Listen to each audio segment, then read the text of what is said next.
بسم الله الرحمن الرحيم الحمد لله والصلاة والسلام على رسول الله وعلى آله وأصحابه أجمعين اللهم صل على محمد وعلى آل محمد كما صليت على إبراهيم وعلى آل إبراهيم إنك حميد مجيد اللهم بارك على محمد وعلى آل محمد كما باركت على إبراهيم وعلى آل إبراهيم إنك حميد مجيد اللهم يا مقلب القلوب ثبت قلوبنا على طاعتك يا مقلب القلوب ثبت قلوبنا على دينك اللهم ثبتنا عند الموت بلا إله إلا الله آمين يا رب العالمين. Assalamu alaikum to everyone that's here in person and then to everyone that's listening online in Zoom and on Facebook. It's good to be back with you all, and it's nice to be live today here at MCGP. Today we're going to go ahead and continue with the shikwa as we had done it. Before we get into what today's lesson is going to go over, I wanted to kind of take a step back and remind us what we were speaking about. We've now started Allama Iqbal's shikwa. We've started to see what the complaints look like that Iqbal is talking to Allah about, right? And what the issues that he has brought up are. And right now there's a certain context that's being observed, which is that Iqbal is speaking and saying that it was human beings who caused your message to spread, right? He's speaking to God and he's saying that it's human beings who have been able to spread your message. So last week we had spoken about how this connects directly back to an incident from the life of the Prophet sallallahu alaihi wasallam during the Battle of Badr, in which the Prophet sallallahu alaihi wasallam literally prayed to Allah subhanahu wa ta'ala that, oh Allah, if this group of people, meaning the Muslims at Badr, are destroyed or are killed, then there will be no one left on this earth to worship you, which seems like a very valorous thing to say, or a very shocking statement to make. But we see here that the Prophet ﷺ made this statement to show what? The urgency that was noted in recognizing the believers, the urgency that was brought about in bringing people together, and the urgency to take a look at what situations the Muslims were in. So we had gone over a lot of different issues pertaining to that, and that's going to be the overall theme continuing today into the shikwa of Allama Iqbal. So we're going to inshallah go through a decent amount because I think we were doing it we were doing like one page at a time, or one group of stanzas at once. So we're going to be doing a few hopefully today and see where it goes, inshallah. So Dr. Sahib, if you'd like to get us off with the first section, we would be honored. Sure. हमसे पहले था अजब तेरे जहां का मंजर, कहीं मस्जूद ते पत्थर, कहीं माबूद शजर, खूगरे पैकरे महसूस थी इंसान की नजर, मानता फिर कोई अनदेखे खुदा को क्यों कर, तुझको मालूम है लेता था कोई नाम तेरा, कुव्वते बाजुए मुस्लिम ने किया काम तेरा. So this section, there's a couple of things that are being mentioned, right? Number one, he's talking about the nature of the world, or the state that the world was in before there were Muslims present, and also the state of people during the days of ignorance, which is known as the Times of Jahiliyyah, right? And we're familiar with this. Then also how humans had become habituated to believing only in that which they see, and we're going to talk about that. And then also talking about that in this group of people that are used to only believing things that are empirical or measurable, now you want us to understand how there's a God that we cannot see that we have to believe in. So all of this is now going to be brought forth, and we're going to see what Allama Iqbal is talking about in this respect. Very good. Nihal, why don't I just do those two moving elements that are in here in Urdu, translate those. Sure. Masjood, everybody knows, जिसको आप सिजदा करें. माबूद वो है जिसकी आप इबादत करें. खूगर आदि को कहते हैं जिसको आदत पड़ गई हो. पैकर महसूस कहते हैं, पैकर कहते हैं जिस्म को, बॉडी को, चाहे वो जान वाली हो या अनजान हो, ना बेजान हो. और महसूस जिसको आप फील कर सकते हैं 5 सेंसेस के साथ, सूंघना, हाथ लगाना, हरारत वगैरह. Undekha is the key word here. Undekha has never been seen. अनदेखे खुदा को. एक तो यह कि उसे देखा भी नहीं जा सकता, लेकिन यहाँ पे ये अनदेखा means nobody has ever seen it. So how could anybody believe? So these are the moving elements है. एक अनदेखे और वहां खूगरे पैकरे महसूस. लोग जो हैं वो सेंसेस से जो चीज साबित हो सकती थी उसको मानने के आदी थे, और आप तो देखे भी नहीं जा सकते थे. So this is basically the Urdu vocabulary here. Everything else looks fairly simple. Yeah. So yeah, masjood is something that is prostrated to. Yes. So sajda is to do sajda, right? To prostrate. Yes, prostration. Is that which is prostrated to. And then ibadat karna, to worship, ma'bud, that which is worshipped. And it's the same aspect of Arabic in that sense. Mahsus, which is something that is perceived by your senses, your hearing, your sight, your scent, your taste, and any other senses that are involved there. His means to a perception. Mahsus is that which is perceived, right? So you hear my voice through your ears, it's being perceived through the senses. Pakare mahsus is the way to go here. Pakare mahsus. Yeah. So if being that can be perceived. Yes. Because this goes together. Pakare mahsus. And khugar, as we mentioned before, it's to be habituated towards, to have a habit of. Exactly. Yeah. So khugar pakare mahsus thi insan ki nazar. So the perception or the nazriya, the views that people have is that if I can't see it, then I will not believe it. And actually the Quran talks about this as well, that this idea of being able to specifically see something and then believing it was actually a trait mentioned about those people who they said, if we don't see it, we're not going to believe it. So for example, the Bani Israel, they'd always say, show us through the miracles, right? Because they had a sense of a lack of faith. And then on top of that, you'll find in Surah Al-Sajda, Rabbana abasarna wa sami'na. Oh Allah, show us and then we'll believe, right? Show us and then we'll believe. But then in Surah Al-Baqarah, it's sami'na wa ata'na, right? We hear and then we obey. First it was seeing and then obeying, and then hearing and then obeying. So we see that as well. And then andekhe, right? Something unseen, right? Something unseen refers to what? Something that you don't see. So for example, in the beginning of Surah Al-Baqarah, Allah says what? Alladhina yu'minuna bil ghayb, right? So alladhina yu'minuna bil ghayb. The believers are those who, when they look, right? The believers are those when they believe, they don't believe in things that they necessarily see. And we're going to talk about that momentarily, but inshallah we can start again from the top, where the world is being shown as what? Humse pehle tha ajab tere jahan ka manzar. The situation of the world was very weird, and we're going to get into that. What did the world look like before the coming of Islam? Everyone is very much so familiar with that. And then also, what did the world look like when Muslims were not actually fulfilling the duties that they were bound by? We're also going to see that, right? We're also going to understand that. So all of that combined is what is being shown to us. So the question that this is asking is, what was the state of the world, right? And that's a question you want to kind of just keep in the back of your head. Kahin masjood the patthar, kahin ma'bud shajar. So in certain areas of the world, people were prostrating to things which were what? Stones, right? Kahin ma'bud shajar. In certain areas, people were praying to trees. Now, people will think actually that this is in reference to the days of the Jahiliyyah, which it is. But there's actually another element which I was reading.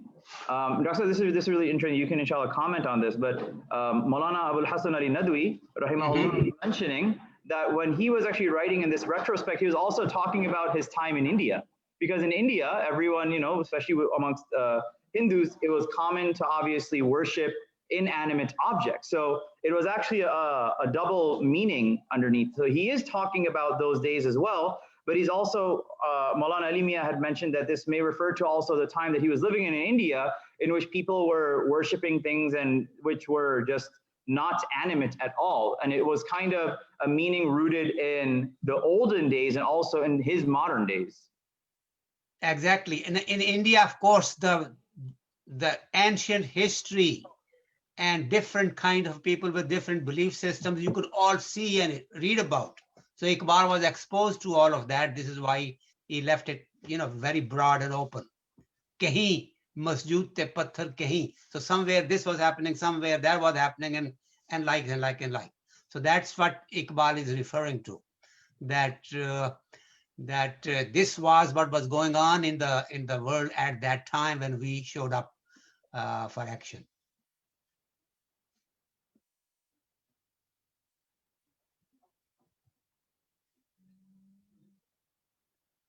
We lost you, Nihal.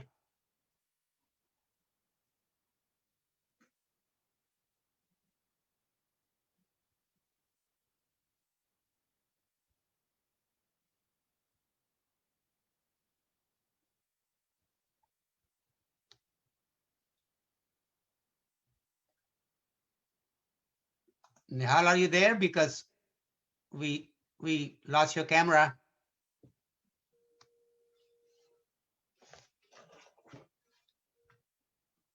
Tahir bhai.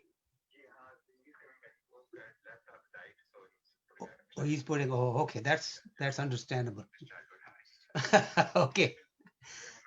Okay. So should I continue then? Can people hear me? Yes. Oh, okay. Very good.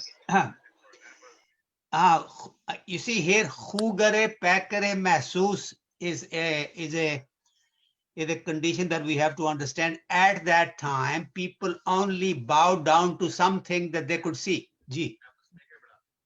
ठीक है, डाल दे. At उस वक्त लोग जो थे, उनको यही आदत थी कि जो उनके सामने होता था उसी की पूजा कर सकते थे, देखे बगैर किसको करता. और आप तो देखे भी नहीं जा सकते. You see, because the definition of Allah subhanahu wa ta'ala is you have to believe in him without having to see him. तो गैब पे तो ईमान का तसव्वुर ही नहीं था. तो इसलिए उस वक्त बड़ा मुश्किल काम था ये किसी को इस तरफ रागिब करना कि खुदा की जात भी है.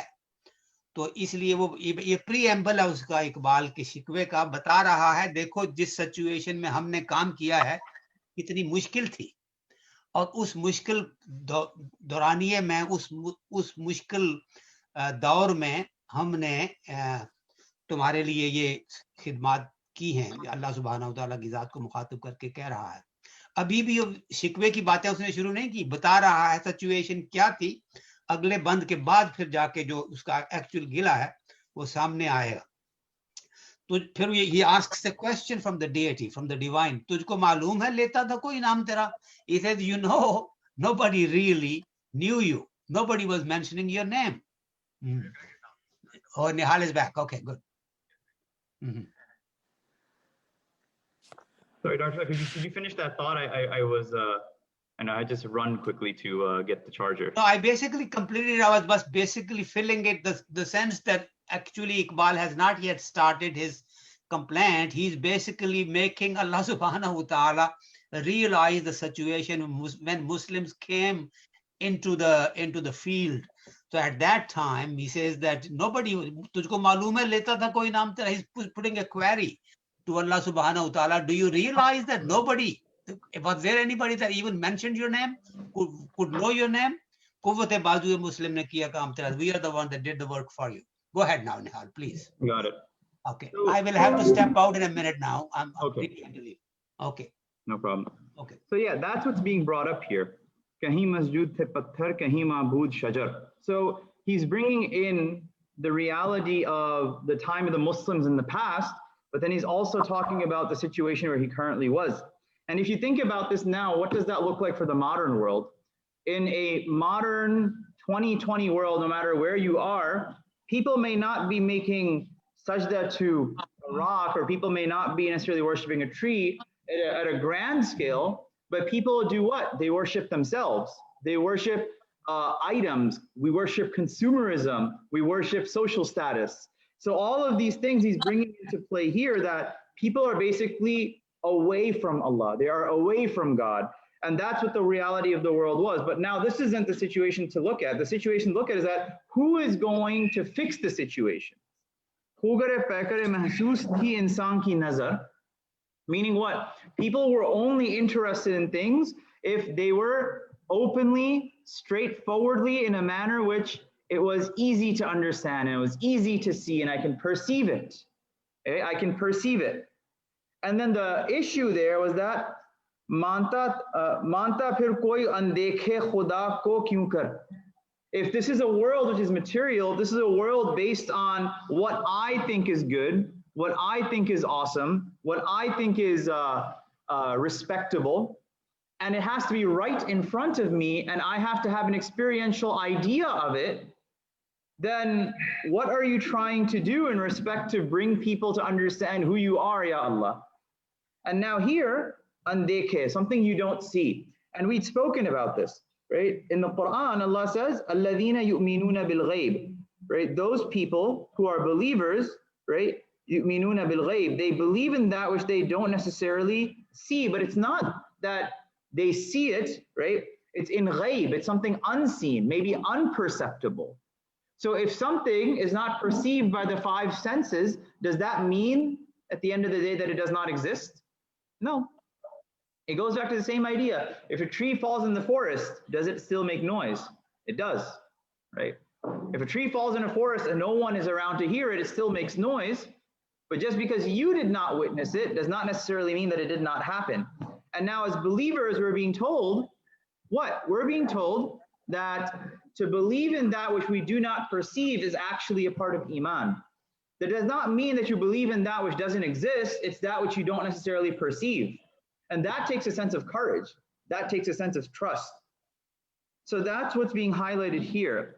And then moving on, people are asking, Tujhko मालूम है लेता था कोई नाम तेरा, कुव्वते बाजुए मुस्लिम ने किया काम तेरा.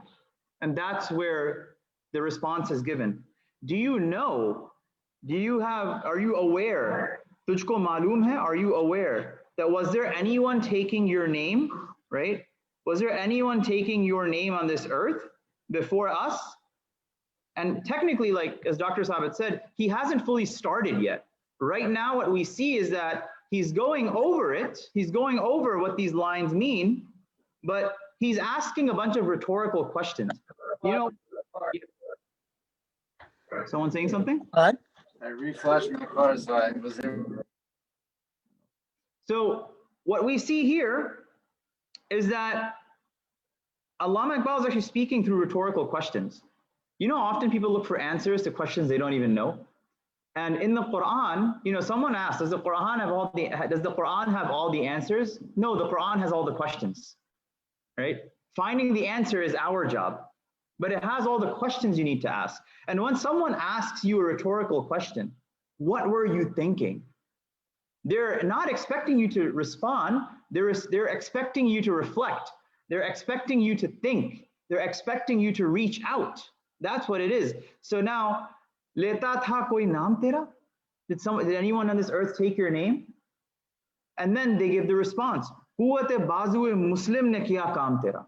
It was the arm of the believers, meaning what? It was the action of the believers that did something for you, O Allah. Right? That's the main point that's being brought up. And then here, we're going to go into the next stanza. Would anyone like to read, whether in person or online? If you're online, you can just unmute and read. There's like 10 of us.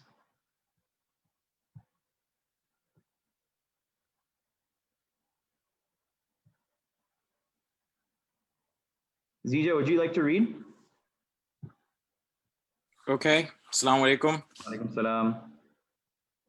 बस रहे थे यहीं सल्जूक भी तुरानी भी अहले चीन में Iran में सासानी भी इसी मामूरे में आबाद थे यूनानी भी इसी दुनिया में यहूदी भी थे नसरानी भी पर तेरे नाम पे तलवार उठाई किसने बात जो बिगड़ी हुई थी वो बनाई किसने. So as you can see, I put a map here. Any way to get that on, or probably not? It's on. We can see it. Oh no, I was talking about something else. But yeah, so there's basically let me see if I can just turn this around and show you all. But there's this little map. Okay. This little map will basically showcase what the Muslim world once upon a time looked like, and one can say even in the modern world. So when he's talking about all these different groups, he's talking about how you had Muslims all throughout this area, and you know, Spain is not there right now, right? You had Muslims all throughout this area that were completely present, right? So you see all of this. So he's talking about what the strength of the Muslims look like and how there were so many Muslims all over the place here, right? And sometimes people forget about that. And not only that, right? We remember we had Spain, and actually it's interesting. In Poland, right? You see Poland. There's also this area, which you had Tatari Muslims, and Tatari Muslims were what? They were basically Muslims that were from the Caucasus, and they were between Russia and basically Eastern Europe. They were all over the place in that sense. But you see, this is the world that Allama Iqbal is painting. And he's saying that this is what the believers did. This is what Muslims did. And this isn't now also counting, right?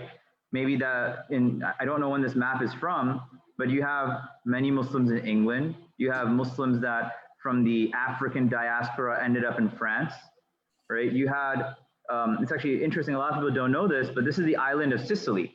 The island of Sicily was actually Muslim for some time, for a couple hundred years, and then eventually that changed. So it's interesting. Right off of the coast of Sicily is what famous island? Anyone know? Malta, right? Malta also was very much so a Muslim place. But if you actually look at the language of the Maltans, it's very much so mixed between Italian and Arabic, right? And specifically West African Arabic. So there's a very famous presidential candidate who is from Malta, who actually has an Angloized last name that was actually from Malta. Anyone know? Pete Buttigieg. It was actually Pete Abu Dujaj, and that was Angloized to Buttigieg, right? So it was very interesting to note. And the reason I'm just going over this is because for those of you that are familiar with the Shikwa, Allama Sahib is going to spend the next 1, 2, almost 3 stanzas just talking about the Muslim world and what it actually looked like once upon a time. So he's going to talk about, for example, the Seljuks eventually. The Seljuks we know had gone into the Roman areas. Actually, I'm going to change this. The Seljuks had gone into Roman territory, had gone into Turkish territory, right? They had expanded. And then eventually the Seljuk Empire, what did it become? Anyone know? The Ottoman Empire. And the Ottoman Empire lasted up until 1924. And we know the Ottoman Empire consisted of the Hijaz, it consisted of all this area. And you basically will see that. Then he'll talk about other people as well. He'll talk about the Chinese, right? And we know that China is home to one of the biggest populations of people. He'll talk about the Europeans, and then you can see how with the Europeans, you have this whole landscape as well. And then here, the Muslims go into Spain, and the Muslims go to Malta. The Muslims go towards all these different areas. And, you know, they go through the Spain area, they go through this area. So he's going to be highlighting all of this very momentarily. So now, what we're going to see is what Allama Sahib is going to tell or speak about in regards to Allah subhanahu wa ta'ala. Bas rahe the yun hi Saljuk bhi Turani bhi. So it was in this area, right, these people that he's going to start mentioning some big names. The Seljuks, for example. He will start mentioning the Turanis. The Turanis I'm not too familiar with. I think they were an offshoot Persian group. If somebody can confirm that, I'd really appreciate it. Anyone have any thoughts? Yes. Okay, yeah. So I tried to see who the Turanis were, but I could not find out. But Ahle Chin mein, Iran mein Sasani bhi. So in China, you had the Chinese, right? And then in Iran, you had the Sasanis or the Sassanids. Isi mamure mein abad hai Yunani bhi. Right? Yunanis are the Greeks. So you also had the Greeks. Isi dunya mein Yahudi bhi the, Nasrani bhi. So you had the Jews and you also had the Christians. So he's talking about one group, 2 major groups, 3 major groups, 4 major groups, a 5th, a 6th, and a 7th. Major superpowers. And the point that is mentioned, but tere naam ye talwar uthai kisne? right? Kisne talwar uthai?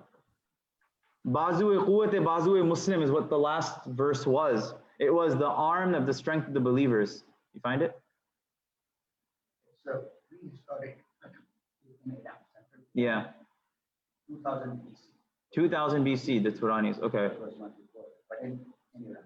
In Iran, got it. And we know that Persia itself was a major superpower. People forget about that, right? During the time of the Messenger, sallallahu alaihi, like today you have America, you have Russia, you have China, right? But then back then it was the Byzantines and it was the Persians, right? Those are the two main superpowers at that time. So here they're mentioning that you had the Seljuks, and we just mentioned who the Seljuks were, right? The Seljuks had the empire that was there as the Seljuk Empire, and then the Seljuk Empire evolves into the Ottoman Empire. So you have 1,000 years of rule there. But he also mentions the Turanis, who are these ancient Persians. He mentions the Chinese. He mentions the Sasanis. He mentions the Yunanis, which are the Greeks. He mentions the Jews and the Christians. But you have to keep this in mind too. A lot of Muslim empires that existed, their main purpose wasn't necessarily Islam. Islam happened to be a secondary fact, right? So even if you have the Mughals or you have a lot of these empires, Islam was the state religion, but the purpose was not necessarily to spread the state religion, right? And that's always just been the reality of politics. That's just what it's always been. So here, Allama Iqbal is saying to Allah subhanahu wa ta'ala that you had all these different groups. Bas rahe the yahi Seljuk bhi, Turani bhi, Ahle Chin mein, Iran mein Sasani bhi, isi Mamur mein Abad the Yunani bhi, isi duniya mein Yahudi bhi the, Nasrani bhi the, par tere naam ye talwar uthai kisne? None of these people picked up the sword, right? None of these people actually fought to defend the Muslims to that degree. Baat jo bigdi hui thi, kaun si baat bigdi hui thi? Wo baat bigdi hui thi? What was messed up at that time period was the fact that people had forgotten their role with God. They had forgotten what it means to be close to Allah. They had forgotten Allah subhanahu wa ta'ala's message. That's the thing that was difficult for them. And if because they had forgotten God's message, you forget what you're supposed to be doing. If you forget why you came to do something, what your purpose was, and you completely forgot about that, then you're going to be lost, right? And now here he's saying, but tere naam pe talwar uthai kisne? Who picked up a sword in your name? And this is the imagery Allama Iqbal will often use, shamshire be ni'am, right? People carrying around scabbards without swords. So it's just dead weight. Qul huwa Allahu ahad ki shamshir se khali hai ni'am. That the sword of Qul huwa Allahu ahad is missing from the scabbard. So all of that is brought into play. Does anyone have anything to add here, or something that they'd like to just kind of contribute to? Zija or anyone else, if you have anything to add or just make a comment, I'm more than open to it, inshallah. No, Nihal, I think you did a very good job. I mean, this is the genius of Allama Marhum, is that you can start and get a geography lesson or start becoming literate in geography reading his verses.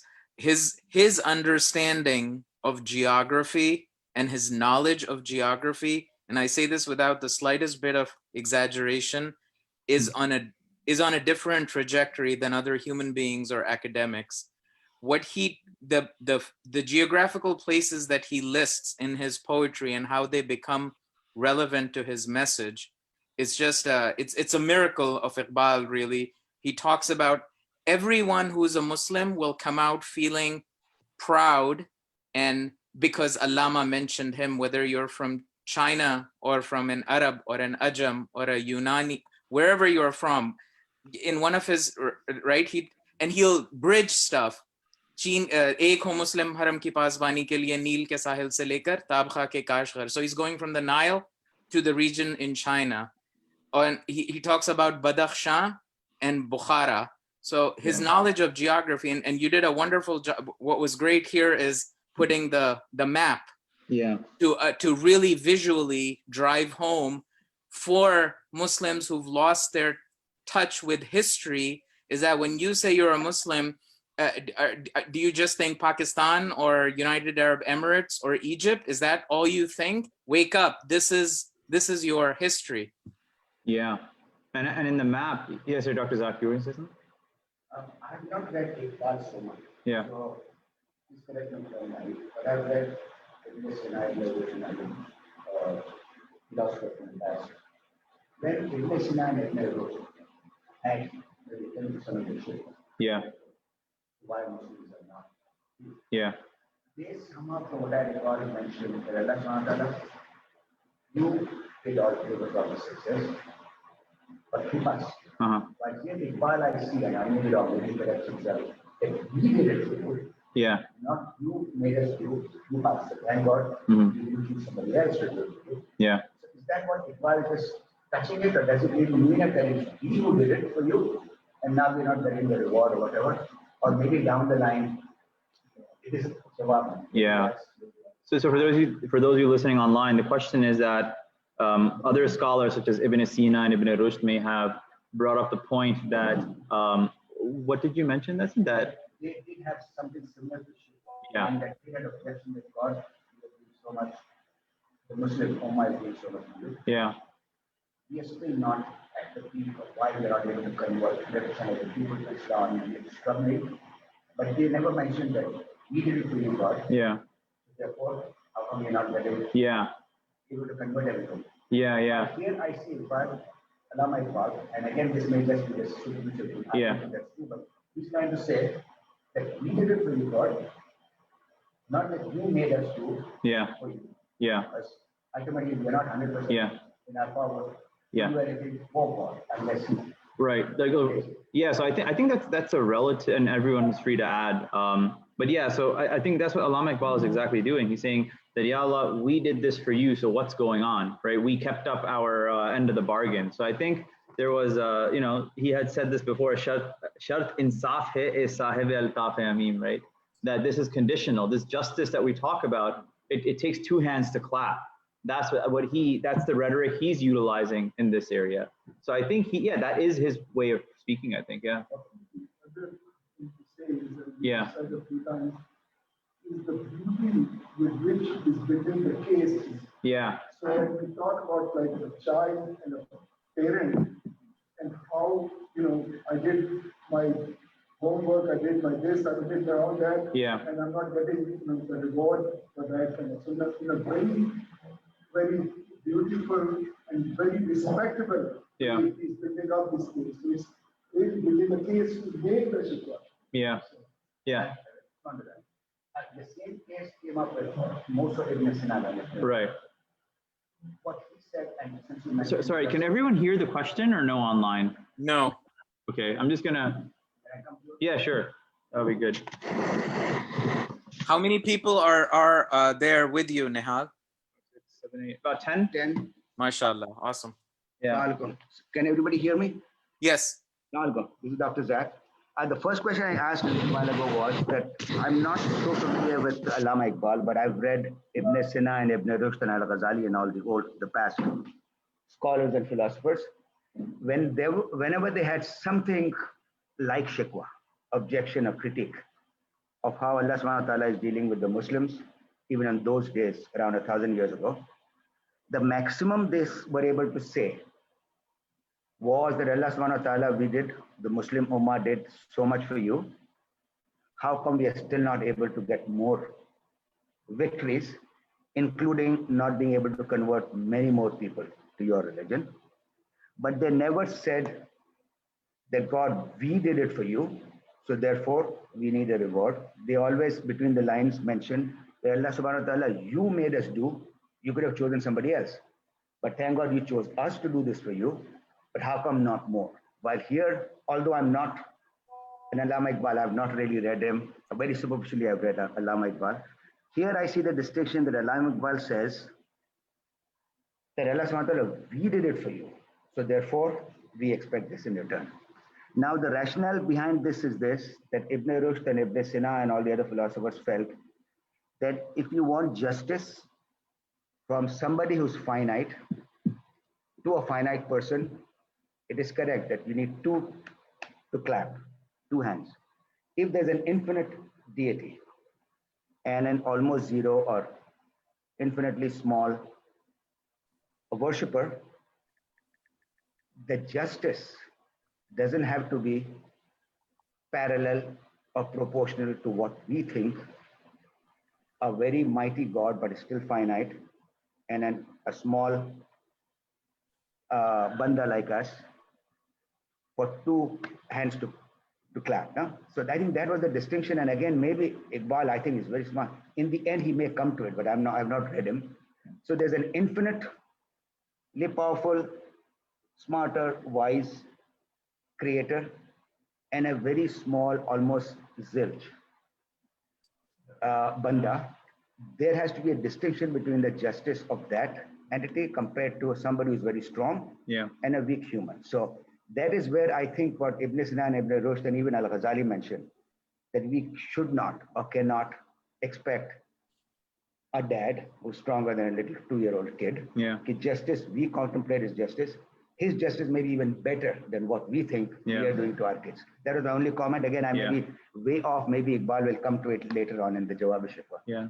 You know, one thing which I was thinking about is, I think one thing Allama Iqbal is doing is that he's kind of acting as a criminal defense attorney almost, right? Or a defense attorney, right? He's building a case, right? And when you have an attorney that builds a case, even if it's a criminal defense case, what do they often do? They look for cracks in the situation or things that don't add up. Even though if he may know the person is guilty, he may still build a case, right?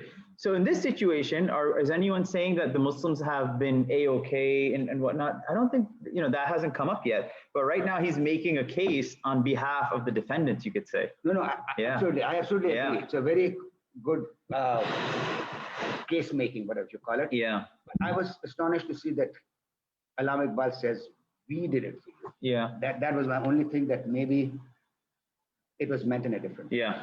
Sajid? So my comment to Zach's question was,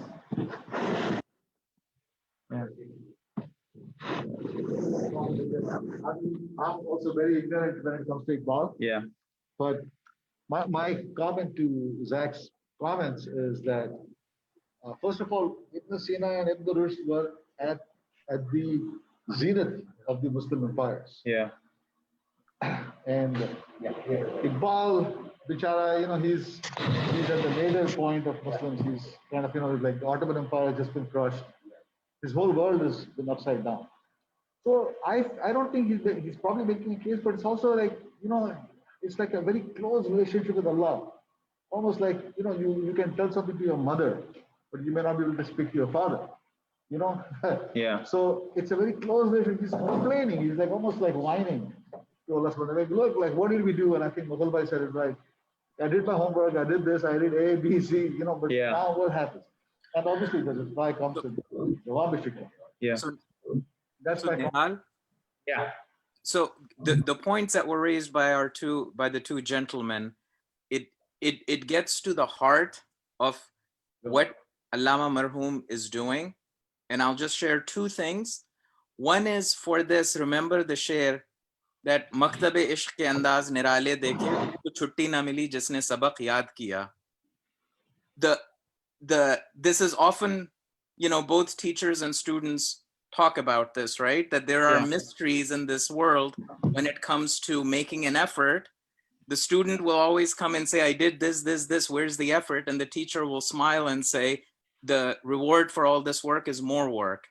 And the other thing, and I mentioned this once, one of the preeminent scholars of Allama Iqbal is Professor Dr. Moin Nizami. And he made the point that what shikwa reflects Allama Iqbal's love for Allah subhanahu wa ta'ala.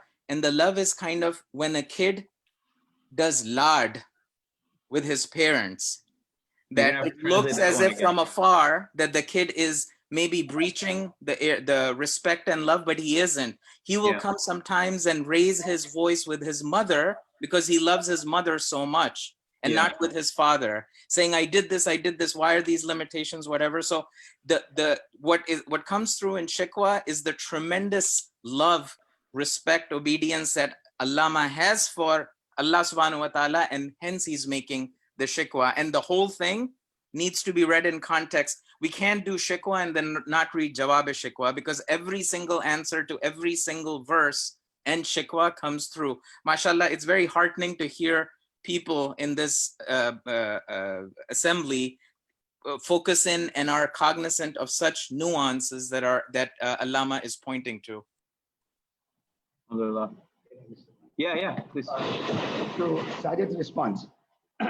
अभी ये यहाँ पे अभी शिकवा जवाब है शिकवा अभी चल रहा है. Maulana Rumi also was at the Nadir when the Mongols came in, and he also sort of had an objection with God, but not in the sense like Allama Iqbal is, that we did it for you and you did not. That is my only thing, and I'm pretty sure, knowing Allama Iqbal, that there is a reason for it. Yeah. It is probably for the common man who cannot comprehend much, that yes, God, we did it for you, so therefore, the common man thinks like that. Yeah.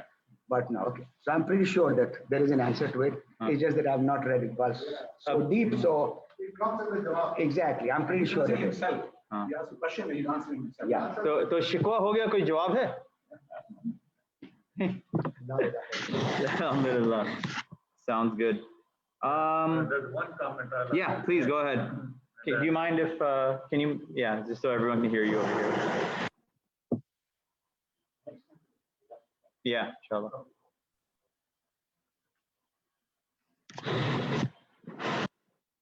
That the previous two gentlemen talked about Rumi, Sina, but those times were different for Muslims. Iqbal is talking about the situation in India of 1911 when he presented this shikwa. So we're talking about 1911. And at that time, Ottoman Empire was intact. Mm-hmm. It has not been destroyed. They were destroyed after World War I, back in 1920, 22, 24, in that age. So mainly he is talking about the deplorable situation of Indian Muslims under British rule. Yeah, makes sense. Okay. Makes sense. Thank you. Alhamdulillah. All right, let's finish this part off, inshallah, because this is directly into what we were discussing. Zija, do you want to go ahead and read again? Or does anyone else actually want to read? Because I know Zija's read, Dr. Saab read. Any sisters want to read, or anyone that would like to? Yeah. Okay, Zija, you can read, inshallah.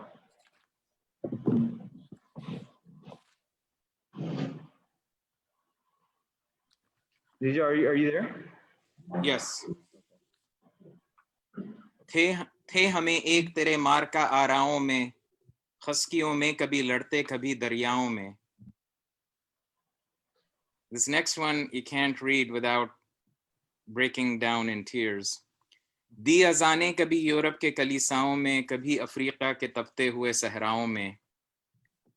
शान आंखों में न जचती थी जहांदारों की, कलमा पढ़ते थे हम छाँव में तलवारों की. Yeah.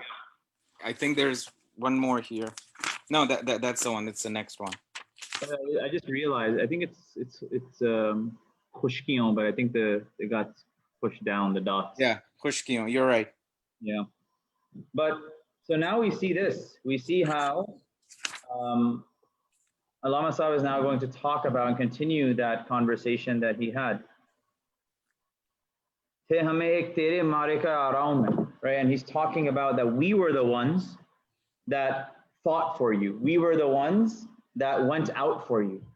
Right before, in this previous area, what did he mention? He had mentioned that you had the Seljuks, you had the Turanis, you had the Chinese, you had the Iranians, you had the Greeks and the Christians and the Jews, and we were the ones that took our sword out and fought for you.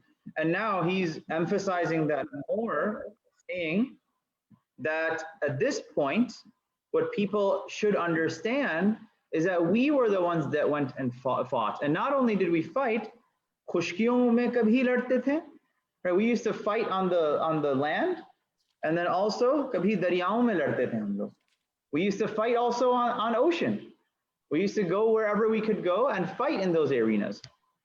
So, and this also comes back to something else. So this line, the idea of land and sea, it also goes back to a way Allah speaks in the Quran, وَإِذَا مَسَّ الْإِنسَانَ الضُّرُّ دَعَانَا لِجَنْبِهِ, that when mankind is stricken with a calamity, the one thing that Allah mentions is that you call out to me on land and also on sea, right? That we call out to Allah on the land and we call out to Allah on the sea. And then khushkiyon mein kabhi ladte the, so we'd fight for you on the land, right? In the desert, in the difficult days, kabhi daryaon mein, and then we'd also fight when we were on the ocean with our boats. And you have to think about this, in those societies, they didn't have fighter jets which could float on top of a boat which is developed by a government. They had their ships and they went and they fought in their ships. If they drowned, they drowned, that's it. And what else did they do? They azane kabhi Europe ke kalisaon mein. We gave the adhan in Europe's cathedrals and churches, right? We went in and we gave the adhan there. And we're going to talk about that in a second. Kabhi Afrique ke tapte hue sahraon mein. So in the Registan, in the deserts, right? We went and we gave the adhan there as well. So what is this talking about? Azan kabhi Europe ke kalisaon mein. You know, one thing that comes to mind is, and someone can remind me, what was Allama Iqbal's famous poem speaking about Spain? Right, he has a lot that he speaks about when he goes to Spain. Masjid Qurtaba. Yeah, yes. Right, when he goes to Qurtaba, and he sees that these masjids have now been turned into cathedrals and churches. So he's saying that there was once upon a time, you know, Abdul Rahman al-Dakhil, he enters from North Africa into Spain, and then Spain is made into a Muslim empire for 800 years. Muslims, Jews, and Christians lived there all together. So they went there and they had conquered these lands, and they had done so because they were being they were under attack from these groups. We know about the history of the Crusades. We know about all of this. So he's saying that we did this for you, right? We went and we fought for a purpose, and we also went to Africa, right? Kabhi Afrique mein. Right, they went into these Europe, and think about this. He spoke about two things here. He spoke about, number one, khushkiyon mein. Actually, that's not a good color. Right, khushkiyon mein and also daryaon mein. So he speaks about land and water. Then he speaks about Europe and Africa. Again, they're two opposites. What's the weather like in Europe? It's very cold, right?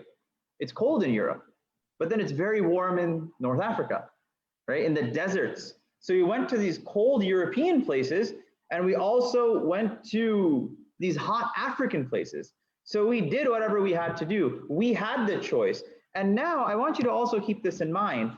In mentioning all of these empires, the point that he's also bringing up is that people were very invested in empire building, right? In empire, and you hear that here too, right? America from sea to sea, right? Or people are consistently infatuated with making the borders of their land go farther and farther. And for these Muslims, they were concerned with doing it for Allah, not for their own gains, right? Shan aankhon mein na chachti thi jahandaron ki, right? They didn't go out of their way to, cause harm. They didn't go out of their way, jachti thi, right? That they didn't go out of their way to be flabbergasted by the beauty of these places. And again, this goes back to something else which I remembered. There's a verse in the Quran in which Allah says over and over again, "La tamuddanna aynayka ila ma matta'na bihi." That do not stretch your eyes out towards those people who have more than you, because that's not your purpose. Your purpose is not to just gain wealth. Your purpose is to establish justice, right? Shan aankhon mein na jashti thi jahandaron ki. Kalme padhte the hum chhaon mein talwaron ki. That's what we were concerned with. We were concerned with reading the kalima in the shade of our swords, right? We were ready to give our life for God's path, to establish God's name on earth. So what are we doing wrong? What did we do where we spread Islam in the land? We didn't care about ourselves for personal gain, and we did it on land and on sea. We did it in Europe and in Africa. We went out of our way, and there are other groups that we could have joined. We could have teamed up with the Chinese and with the Iranians, but no, we were the ones that were dying and in your path. And then at the same time, this world was nothing before us. So now that we've come here and we have taken people away from worshiping the creation to worshiping the creator, kahin masjood the patthar, kahin ma'bood shajar. And then all of this together, people were so habituated to only believing things which were empirical. And you wanted us to believe in you and let people know to believe in an undekhe khuda, right? In an unseen God, you wanted us to get people to believe. Tujhko maloom hai leta tha koi naam tera. Did anyone take your name on earth? Quwwat bazu Muslim ne kiya kaam tera. And it was the Muslims that did your work. So now we're going to see this get more unpacked within Shikwa. We're going to see this open up more so, and we're going to talk about other subject matters that may come up, inshallah, in this scenario. So I'm going to, inshallah, stop off here. I think we did a lot today. So, and if anyone has anything to add or questions or comments, you're more than free to, inshallah. Jazakallah khair. Anything? Anyone? Oh. Yeah, just one comment about when it talks about the Darya in the rivers, then he is also mentioning not only to the boats and ships that came later, but early Muslims, they even started going with their horses, on the back of their horses in the river. And especially the Persians were astounded to see Muslims coming in like that, and they said, Deva Anand, these are the Deo which are coming. What kind of people are these with that firm belief in Allah subhanahu wa ta'ala? So then later on, as mentioned, of course, boats and river and ships were built, but early Muslims didn't have that. Yeah. Jazakallah khair, Dr. Sultan. Anyone else have anything to add? Comment? What was the Quranic ayah you just quoted a few minutes ago? It was, I'll send it right here. It was La tamuddanna aynayk. It actually comes twice or three times in the Quran. It is, one second, I'll pull it up for you.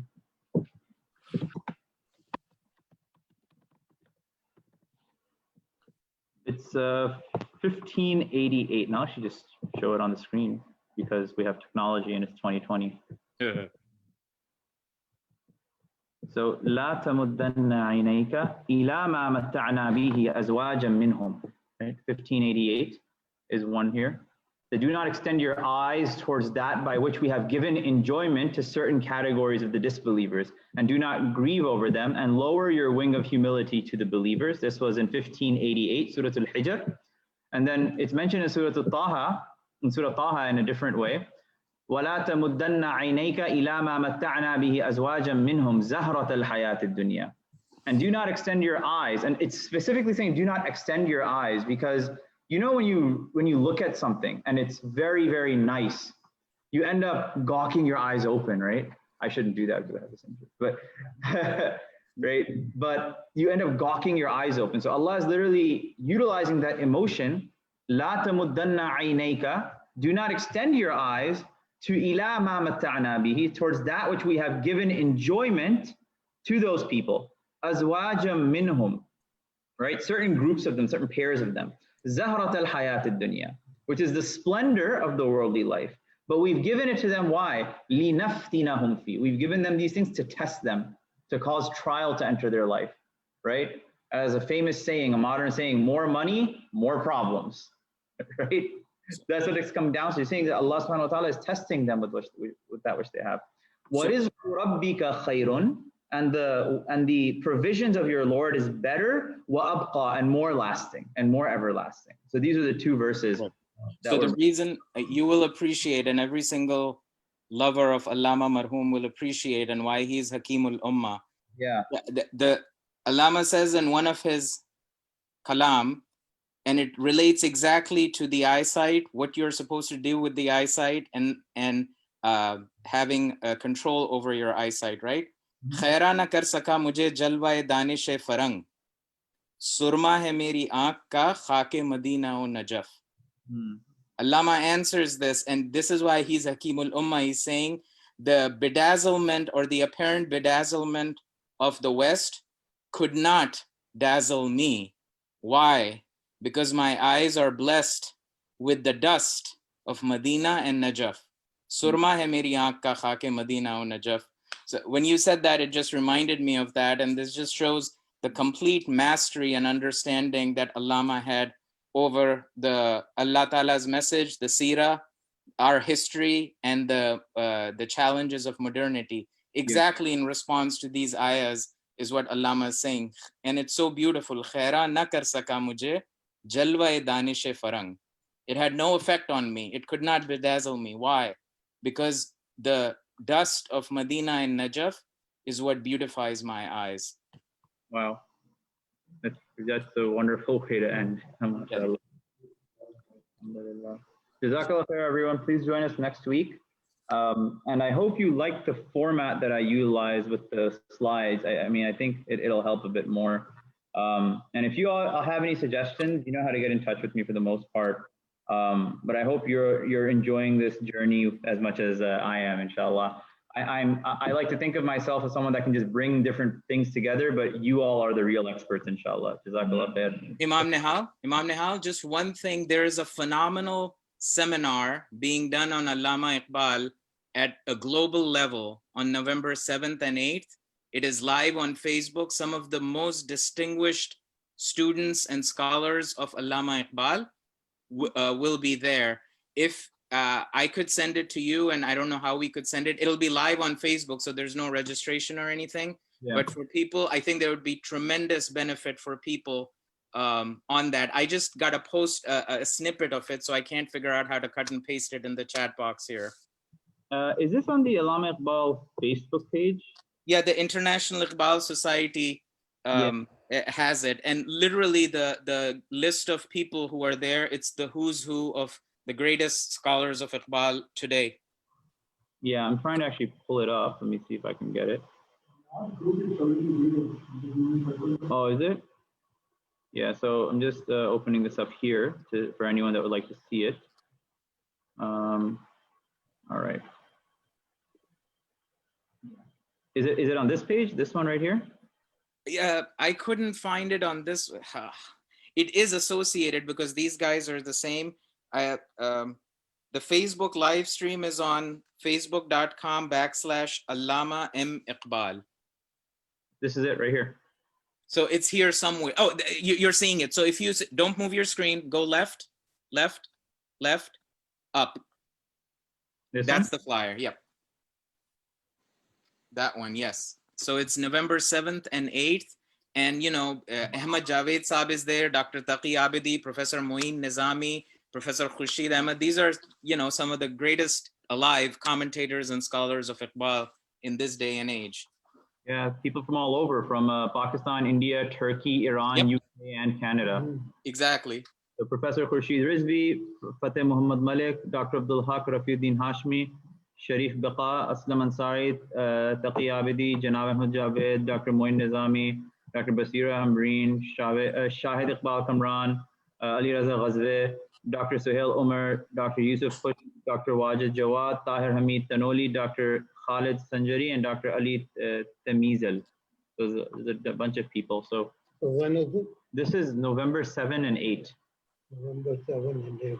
Yeah. It'll be around 10 o'clock our time. Yeah. I don't know how long it goes, but may Allah bless the organ. I mean, they've managed to get together, and I don't know how much time each one will have, but we could all, inshallah, benefit from it.